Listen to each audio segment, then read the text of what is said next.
rise, take up your bed and walk. And that was it. Now from that time hence, his remaining in that condition was his lot to bear, because the prophetic word had come. Watch the power of the prophetic, the sent word.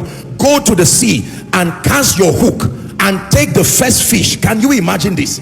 It didn't matter what fish was first, just the first fish your hook catches. It says when you bring it up, open the mouth.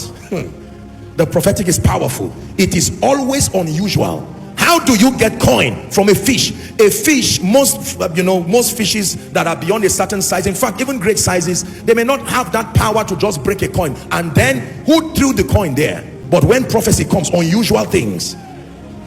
For instance, a prophetic word can say expect a call tomorrow, and someone who has no business calling you, the man who does not know why, he flipped to your number and called and said, you just came to my heart. Ladies and gentlemen, the guys who had the food that would feed Samaria, they were always there with their abundance. I'm sure they were host to a storehouse somewhere. But because a prophetic word came, by this time tomorrow, the Bible says God amplified the weak step of faith of 4 lepers. 4 lepers.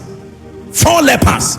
And in one moment, I don't know how lepers, ladies and gentlemen, we are all intelligent people. When a leper walks, he would barely hear, and yet 4 lepers are walking, and from maybe meters or kilometers, you begin to hear the sound of a chariot. Haba! It's like you're trekking, and then someone hears the sound of an aircraft, a Boeing 737 landing. That's you can liken that. How do you correlate that? That is how powerful prophecy is. Ladies and gentlemen, when God says, creation happens.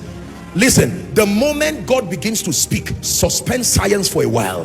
When God begins to speak, suspend logic for a while, because his realm is a realm higher, greater. Are we together now? The Bible says, just as you do not know the way of the wind, or how bones are formed in the womb of her who is with child, so you do not know the ways of God. Let me tell you the truth. There are dimensions of the workings of God that cannot be explained.